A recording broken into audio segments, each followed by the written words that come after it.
Salut les investisseurs malins, j'espère que tu vas bien. Je m'appelle Gabriel Jarosson. Aujourd'hui, comme tous les dimanches, je vais analyser une startup en levée de fonds sur une plateforme de financement. Et donc aujourd'hui, on va parler de Nu qui est en levée de fonds en ce moment sur SoWeFund depuis quelques jours seulement. Avant de commencer, si c'est ta première fois ici, si ce n'est pas encore fait, je t'invite à cliquer sur le bouton s'abonner juste en dessous de cette vidéo pour t'abonner à la chaîne YouTube Léonis, ne rater aucune de mes vidéos dès que je les publie et rejoindre presque 5000 investisseurs malins. C'est parti.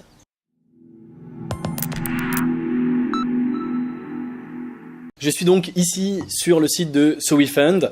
Comme d'habitude, j'ai donc la page ici sous les yeux que je n'ai pas encore regardée en détail. On va la découvrir ensemble. Et j'ai ici surtout sur la gauche mes critères d'investissement gagnants, les 7 critères avec lesquels j'analyse les startups. D'ailleurs, ils sont encore, voilà, j'avais oublié d'effacer depuis la dernière fois. Depuis la vidéo de dimanche dernier, donc là on va repartir avec des critères vierges si je puis dire. Donc avant de commencer, si tu ne connais pas ces critères d'investissement, je t'invite à les télécharger en dessous de cette vidéo. Je t'invite même à mettre cette vidéo sur pause et à aller lire ce document d'une dizaine de pages où j'explique beaucoup plus en détail quels sont mes critères d'investissement gagnants. Ça te permettra de mieux comprendre la vidéo et de mieux comprendre comment j'analyse le dossier. Si ce n'est pas la première fois et que tu les connais déjà, eh bien on enchaîne sur la suite, mais donc en description de cette vidéo juste en dessous, et je te précise c'est entièrement gratuit, tu as simplement à mettre ton mail et tu peux les télécharger. Donc, je suis ici sur la page de Nu avec mes 7 critères d'investissement gagnants. Nu, c'est une cantine connectée, zéro déchet. Ça a été cofondé par Aude, qui est ici en vignette de la vidéo. Donc, comme d'habitude, je n'ai pas étudié le dossier, on le découvre ensemble. J'ai simplement regardé la petite vidéo ici pour avoir une petite idée. Et donc, ce que j'ai appris dans cette vidéo, tu peux également mettre la vidéo sur pause et aller voir cette vidéo sur le site de SoWeFund, c'est que c'est un frigo connecté pour les entreprises. Donc, c'est une cantine, selon eux, en fait c'est un frigo connecté H24, un frigo intelligent qui permet aux employés de se restaurer au bureau de manière simple, donc avec un paiement automatique et à toute heure. Donc très concrètement, ils ont une approche que je trouve très intéressante et qu'ils ont d'ailleurs brevetée, qui permet à n'importe qui de se servir dans le frigo et de ne pas avoir à payer, puisque au moment, pour déverrouiller le frigo, ça se fait avec soit son smartphone, soit une carte d'entreprise. Et donc tu es identifié, on sait qui vient d'ouvrir le frigo, c'est Gabriel qui vient d'ouvrir le frigo. Et à l'intérieur du frigo, il y a tout un tas de caméras et de capteurs qui permettent de voir qu'est-ce qui a été pris et donc qui permettent de déduire combien la personne doit et ça va être automatiquement prélevé. Et donc ça, c'est une techno bien sûr très proche de ce dont tu as peut-être entendu parler avec les magasins Amazon Go, les magasins Amazon qui sont déployés aux États-Unis, où c'est des magasins où il n'y a pas de caissier, tu as simplement à rentrer, tu te sers et tu sors et tu es directement débité sur ton compte Amazon, exactement avec la même technologie, avec des systèmes de capteurs, etc. Et cette technologie-là, Nu l'a brevetée, donc je vais tout de suite chercher, voilà, une technologie brevetée.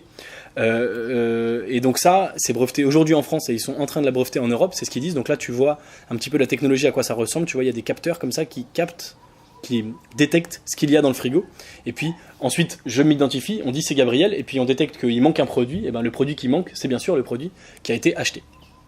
Donc ça, assez rapidement, ça va me permettre de répondre à le unfair advantage. Donc le unfair advantage, ça répond bien sûr toujours à la question si toi et moi, demain, on veut créer un concurrent de Nu, si on veut créer un frigo connecté et le vendre aux entreprises, est-ce qu'on a plus ou moins de mal? Est-ce qu'on va y arriver mieux ou est-ce qu'on va y arriver moins bien? Est-ce qu'on a des obstacles que Nu va mettre sur notre chemin? Et la réponse est oui, on va avoir des obstacles puisque notamment ils ont ce brevet et que donc nous on va être obligé de redévelopper une nouvelle techno, on ne pourra pas utiliser leur techno puisqu'elle est entièrement brevetée. Donc ça me permet tout de suite de répondre à ce point-là. Et puis pareil, assez rapidement, donc en découvrant le projet, il y a des points, des critères d'investissement auxquels on peut répondre assez naturellement, assez immédiatement.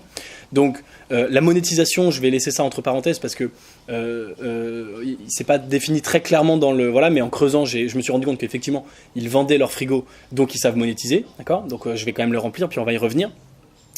Et la scalabilité et les effets d'échelle, eh bien, comme d'habitude, il y a de la scalabilité et des effets d'échelle sur la marque, sur la production des produits industriels, sur la production des frigos, mais il n'y a pas les mêmes effets d'échelle il y a en tout cas pas les mêmes effets d'échelle que sur les startups qui n'ont pas de produits physiques. Tu sais, j'opère une distinction entre les produits physiques où il y a seulement des effets d'échelle industriels et les startups 100% informatisées ou qui n'ont pas de produits physiques en tout cas. Et là, il y a des effets d'échelle encore plus importants. Donc, on va plutôt mettre non sur les effets d'échelle. Même si, encore une fois, bon. Alors, la monétisation, j'étais à l'instant, donc je trouve que, enfin ça c'est un point quand même pas terrible, c'est qu'on ne voit pas dans cette présentation le prix du frigo. Donc j'ai comme ça cherché, un petit peu déroulé cette page, la problématique, le concept. Donc d'accord, c'est très simple, chaque employé, machin, le produit, un frigo. Tac tac tac, alors c'est peut-être que j'ai été trop vite puisque je découvre ça en même temps que toi. Inventaire stock du frigo en temps réel, d'accord, une application ergonomique qui permet de déverrouiller le frigo. Pour l'entreprise, tu as plein de menus disponibles, une plateforme dédiée simple et pratique, une installation facile et rapide, d'accord. La cantine est ouverte 24 heures sur 24, d'accord. Un investissement faible, ici, pour l'entreprise, mais on ne sait pas de combien. Tac, tac, tac. Et j'ai trouvé dans un petit graphique, donc tu vois tout ça, il n'y a pas de prix, modèle économique. Système d'abonnement, donc un engagement entre 1 et 5 ans, des prix variables en fonction de la durée d'engagement. Donc en fait c'est un abonnement, ce qui semble logique, c'est du leasing de frigo, d'accord. Ça permet d'avoir une garantie de continuité de service, pilotage du système de paiement, accès au back-office, donc tu es obligé de t'abonner. Et l'abonnement, si j'ai bien compris, il coûte à peu près 4 000 € par an. J'ai vu ça un peu plus bas, mais c'est vraiment pas hyper clair. Donc là, c'est les soutiens de l'écosystème qu'ils ont obtenus, la visibilité médiatique, BFM, LCI, d'accord, les échos. Ils veulent attaquer les espaces de coworking, les hôtels, les résidences étudiantes, d'accord. Et bien sûr, le marché de la restauration et des salariés qui vaut 8,5 milliards, avec 5 millions de salariés au déjeuner, d'accord. Le marché des étudiants, la concurrence, donc on a effectivement un petit peu de concurrence, mais ils ont des brevets. Utilisation des fonds, donc tu vois, il faut descendre pour voir où est-ce qu'on y arrive. Et voilà, là on a des chiffres intéressants. Donc on voit que par exemple, il prévoit en 2019 d'avoir 10 frigos pour un total de 43 000 €. Donc ce qui fait 4 300 € par frigo. Là on a un chiffre de 2 frigos pour 7 800. Donc 7 850 divisé par 2, on est à 3 925. Donc on est à peu près à 4 000 € le frigo, tu vois. 13 800 divisé par 3, 4 600. Donc ça varie entre 4 000 et 4 500. Donc on va dire 4 000 € le frigo. Donc ce serait un abonnement à 333 € par mois. Donc on est sur 4 000 € par frigo. La question c'est combien eux, ils l'achètent le frigo, combien ça leur coûte de produire ce frigo. Et ça non plus c'est une info que j'ai pas trouvée. Donc j'ai cherché ça rapidement parce que je me suis dit s'il n'y a pas l'info c'est embêtant. Donc ça permet de répondre à la question de la monétisation. Ils monétisent avec un abonnement, c'est de la récurrence, c'est très bien. Ils vendent en fait le frigo 4 000 € par an, puis la deuxième année c'est le même frigo, mais cela dit quand tu es sur de l'abonnement, tu as aussi des frigos qui vont s'abîmer, qu'il va falloir changer tous les 2 ou 3 ans, bon d'accord. Mais combien ça leur coûte, ça c'est quelque chose que je n'ai pas trouvé. Alors j'ai été, donc là on a l'équipe, là on a les chiffres, notamment dans les chiffres, j'ai le chiffre d'affaires, les dépenses, le résultat net, mais j'ai pas le coût du frigo. D'accord. Et là, il y a une courbe. Alors, c'est une blague un petit peu qu'on a avec SoWeFund, c'est qu'ils mettent toujours les mêmes courbes ici. Mais là, ils ont un peu changé. Là, il y a une courbe qui n'a pas exactement la même forme que d'habitude, donc c'est pas mal. Bien joué, les gars. Donc, 2020, il y a un résultat net qui va être très très négatif pour ensuite s'envoler en 2021, quand même. Rassurez-vous. Ici, on a les documents. Et donc, dans les documents, mince, c'est trop zoomé, ça. Hop. Eh bien, j'ai à aucun endroit trouvé le prix. Donc là, tu vois, je suis sur le pitch deck. Donc ici, on a des chiffres, mais on n'a pas le prix du frigo. Là, elle nous dit qu'on a un profit net de 13%, mais moi, je voudrais la marge brute, la marge sur le frigo. On ne l'a pas. Les financements, etc. Voilà. Ensuite, ça, c'est... Donc, comment ça décidément avec les zooms. Donc, c'était le pitch deck. Là, ça, c'est le BP financier. Donc là, je me suis dit que dans le BP financier, on allait avoir des choses. Mais, la part des frais d'installation représente 42%, sa part diminue avec l'augmentation du nombre d'abonnements vers 16%. Donc ils prennent des frais d'installation en plus, ça c'est très bien, puisque effectivement ça vient, donc l'abonnement c'est un premier revenu et en plus des frais d'installation, d'accord. Ils génèrent 10K, un frigo connecté génère 10K € chaque année, d'accord, et les contrats signés sont de 3 à 5 ans. La dépréciation des frigos, donc effectivement ce que je te disais, ils vont devoir les changer, donc ils pensent que tous les 5 ans ils vont devoir les changer, donc ça va. Et la durée de vie, celle-ci est calculée sur une durée de 5 ans et la durée d'utilisation est estimée à plus de 10 ans, donc entre 5 et 10 ans. Donc ça va, effectivement, ils ont le temps de rentabiliser leur frigo. Mais encore une fois, on n'a pas de communication très claire sur les 4 000 € la première année. Est-ce que ça coûte 4 000 € un frigo et qu'ils sont rentables au bout d'un an et après il leur reste entre 5 et 10 ans, donc les 4 ou 9 années suivantes pour le rentabiliser? Est-ce que dès la première année c'est rentable? On n'a pas ces chiffres-là et ça je trouve ça un petit peu dommage. Et ça c'est le bilan 2017 et et 2016. Et donc, on voit simplement qu'ils ont fait, j'ai vu ça, voilà, compte de résultat. Donc, 3 000 € de chiffre d'affaires en 2016. Et en 2017, ils ont fait 42 000 €. Voilà, 42 370. D'accord ? Donc, on n'a pas exactement l'info sur la marge. Et ça, c'est un point très embêtant de ne pas avoir l'info. Je pense qu'ils font une bonne marge, puisqu'ils sont sur de l'abonnement et que le frigo il a un coût fixe, et l'abonnement sur 5 ans, 10 ans, ils vont effectivement finir par le rentabiliser. Mais déjà, c'est pas une marge qui arrive tout de suite, c'est du leasing, donc c'est un business model compliqué où eux, ils doivent supporter beaucoup de BFR au départ, BFR besoin en fonds de roulement, ils doivent acheter le frigo, imaginons que le frigo coûte 4 000, ils vont d'abord dépenser 4 000, puis toucher 300 € par mois, et seulement dans 12 mois, ils auront remboursé leurs 4 000 €. Donc ça, c'est entre guillemets compliqué, parce que c'est un business qui va avoir besoin de beaucoup de trésor, ce qui explique notamment leur levée de fonds, d'accord ? Donc la marge, moi je vais mettre un point négatif, déjà parce que on n'a pas assez d'infos et parce que c'est un business qui a beaucoup de BFR qui est en marge négative.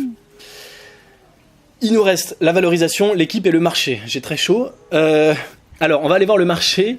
Le marché, bon bah effectivement je pense que ils attaquent pas mal, enfin ils ont pas mal de verticales qui s'offrent à eux, ils en ont parlé. L'hôtellerie, les étudiants, la restauration d'entreprise, c'est pas des marchés qui vont diminuer, loin de là. Il y aura toujours des gens dans les entreprises qui auront toujours besoin de manger. Jusque-là, c'est assez facile à comprendre. Il y a les espaces de coworking, et c'est vrai que les espaces de coworking aiment beaucoup ce genre de techno, un peu de tendance, sympa, en libre service, etc. Et les espaces de coworking pullulent, et il y en a énormément. Ils visent également les hôtels, les établissements d'enseignement supérieur publics et privés, les résidences étudiantes. Donc ils ont sur le marché un boulevard. Pas forcément un marché en augmentation, mais c'est un marché tellement énorme que même s'ils prennent 5% de l'ensemble de ces marchés-là, ou même 1%, je pense que c'est une boîte qui va très très bien se porter.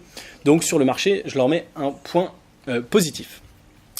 Nous en arrivons bien sûr à l'étude de l'équipe. Alors il y a pas mal de monde. Moi j'ai ouvert les profils LinkedIn de Aude, Nicolas et Antoine, qui sont tous les trois les cofondateurs.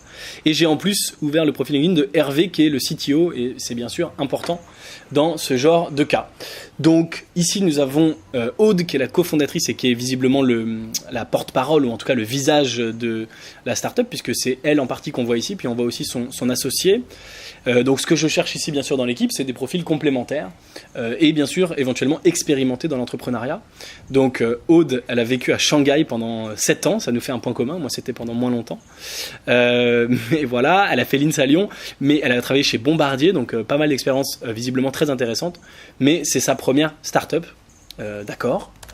Ensuite nous avons Nicolas, qui est la deuxième personne qu'on voit dans la vidéo.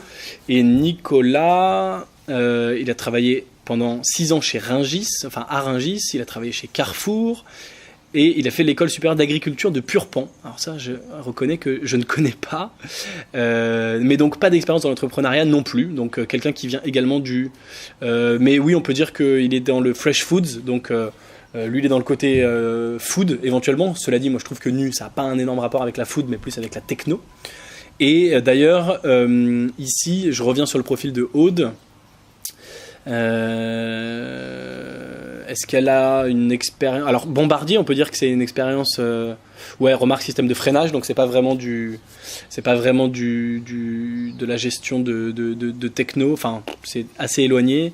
Et Albert Industries, Business Unit, vente de gamme de produits de traitement de l'eau pour la Chine. Donc là, peut-être qu'effectivement, il y a une expérience c'est ce type d'expérience qui peut lui servir dans l'aventure Nu. Ensuite, nous avons Antoine, le 3e cofondateur et président et DSI chez Nu. Et dis donc, il a par contre pas pris la peine de mettre des photos.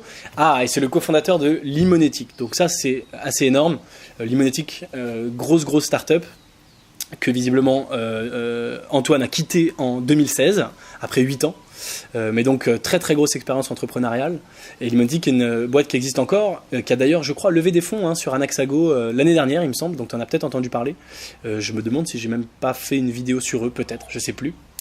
En tout cas, là, bien sûr, très grosse complémentarité et une tête vraiment, enfin, très intéressant d'avoir le cofondateur de Limonetic, parce que c'est une assez belle success stories Limonetic quand même.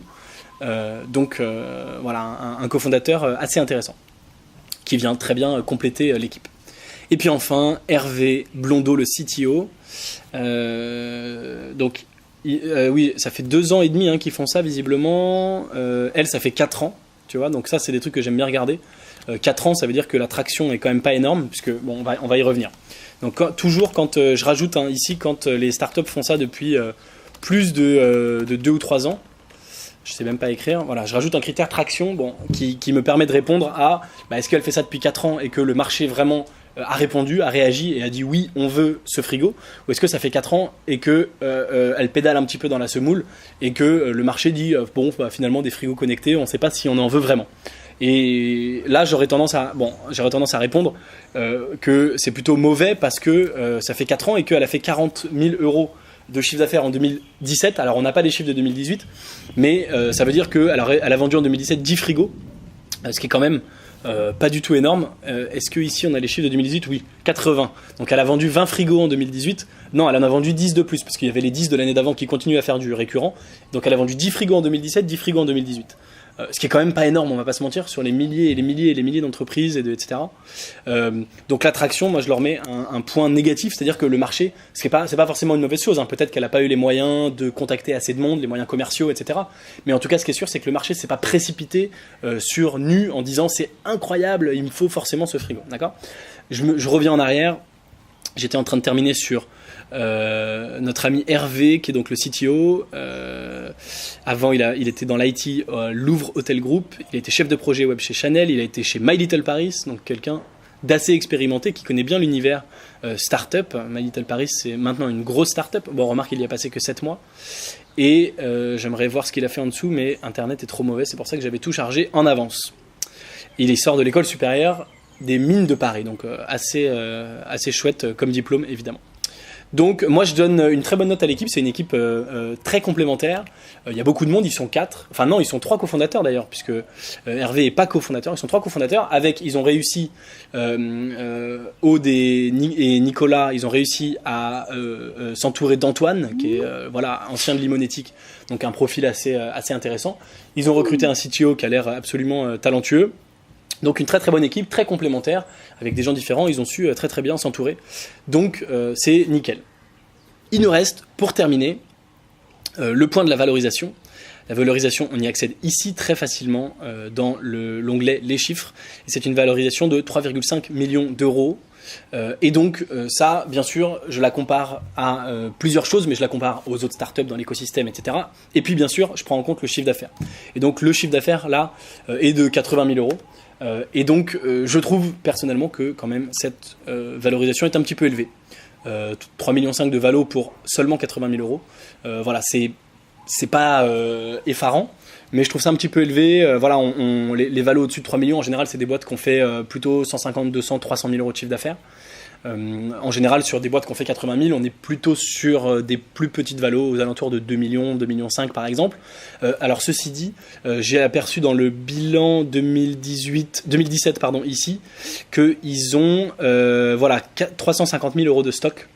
Ce qui est plutôt une mauvaise chose parce que ça veut dire qu'ils gèrent pas très bien leur stock, enfin en tout cas ça veut dire qu'ils font beaucoup de stock parce qu'ils envisagent une très forte croissance, sauf que étant donné le chiffre d'affaires, visiblement ils ont plus de stock que de ventes, donc ça leur immobilise déjà beaucoup d'argent comme je t'en avais parlé, donc voilà, mais ça vient aussi rentrer dans la valeur, c'est à dire que les 300 000 de stock quand tu investis dans la boîte, en fait c'est comme une valo à 3,2 millions, puisque tu peux enlever 300 000 de stock qui sont des produits qui vont de toute façon être vendus. Et je dis 350 000. Et je dis de toute façon, bien sûr, c'est s'ils arrivent à les vendre. Mais voilà, je ne sais pas exactement comment ils font la gestion du stock. Moi, par ailleurs, comme je m'intéresse surtout au business dématérialisé et en ligne, je ne suis pas un professionnel de la gestion du stock. Je sais que c'est hyper important de bien gérer son stock et d'être plutôt en flux tendu, c'est-à-dire de ne pas avoir trop de stock, sinon t'étouffes justement ta trésor. En attendant, eux, ils ont beaucoup de stock. Donc ça vient à la fois faire entre guillemets baisser leur valo de 350 000 qui est plus qu'une valo à 3 150 000 euros, et à la fois pour moi ça dénote peut-être d'une mauvaise gestion ou en tout cas d'un trop fort optimisme sur le volume des ventes. Voilà. En tout cas, je trouve que cette valo est un petit peu trop élevée par rapport à ce qui a été réalisé à date. Cela dit, il faut aussi prendre en compte, par exemple, le brevet dans la valo. Les boîtes qui ont des brevets peuvent se permettre de le valoriser. Et en ce sens, ça vient un petit peu plus justifier cette valo-là. Voilà, j'en ai fini pour l'analyse de Nu. C'est tout pour cette vidéo. Dis-moi en commentaire ce que tu penses, toi, de cette startup.